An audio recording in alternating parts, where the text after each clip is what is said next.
My dear students, आज का lecture number 6 है। इस लेक्चर में हमने रिलेटिव एटॉमिक मास को डिस्कस करना है।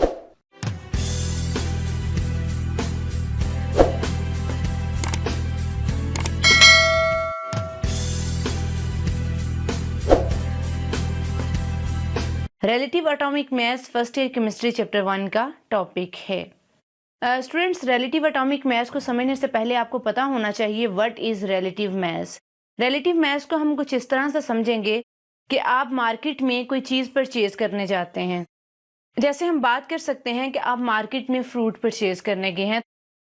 बेटा आपको 1 किलो एप्पल्स चाहिए। आप तो बेटा दुकानदार इस तरह से करेगा कि उसने जो 1 किलो एप्पल आपको देने हैं, यानी जो एप्पल्स का मैथ उसने करना है, वो किसी स्टैंडर्ड के साथ रिलेट करेगा, कंपेयर करेगा।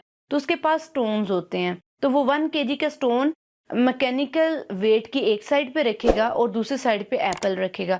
जब दोनों का वेट इक्वल हो जाएगा तो आप कह सकते हैं कि अब एप्पल्स का वेट क्या है, 1 केजी है। तो जो एप्पल का वेट 1 केजी किया, ये किसके साथ कंपेयर करके किया? स्टोन के साथ किया।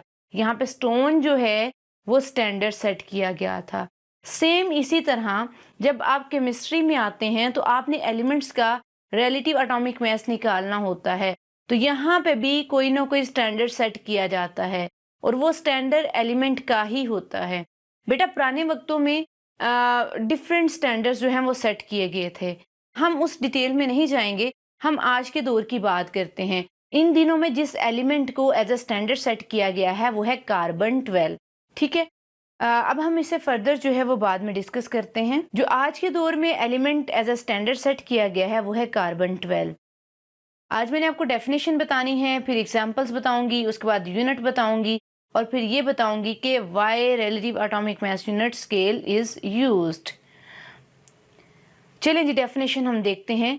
Relative atomic mass is the mass of an atom of an element as compared to the mass of an atom of carbon taken as 12। देखिए स्टूडेंट्स, बड़े आसान अल्फाज में आपको समझाने की कोशिश करूंगी। किसी एलिमेंट का रिलेटिव एटॉमिक मास निकालना है।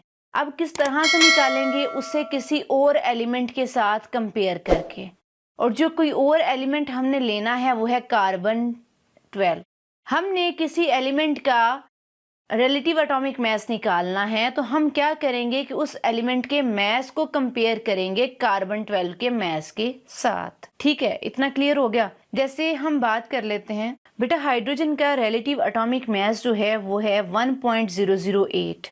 नियॉन का रिलेटिव एटॉमिक मास है 20.1797। ऑक्सीजन का रिलेटिव एटॉमिक मास है 15.9994।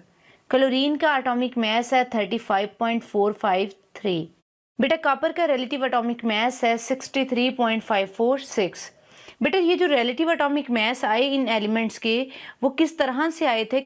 इन एलिमेंट्स के मास को कंपेयर किया गया था कार्बन 12 के मास के साथ। अब हम रिलेटिव एटॉमिक मास का यूनिट देखते हैं। बेटा रिलेटिव एटॉमिक मास का जो यूनिट है वो है atomic mass unit. Relative atomic mass का यूनिट क्या है? Atomic mass unit.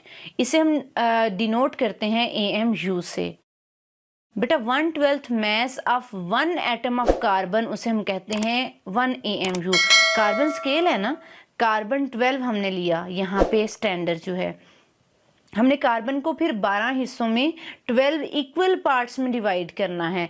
तो अब जो 12 इक्वल पार्ट्स में हमने कार्बन के स्केल को डिवाइड किया, उसमें से जो एक हिस्सा है ना उसे हम कहेंगे 1 AMU। 1 AMU।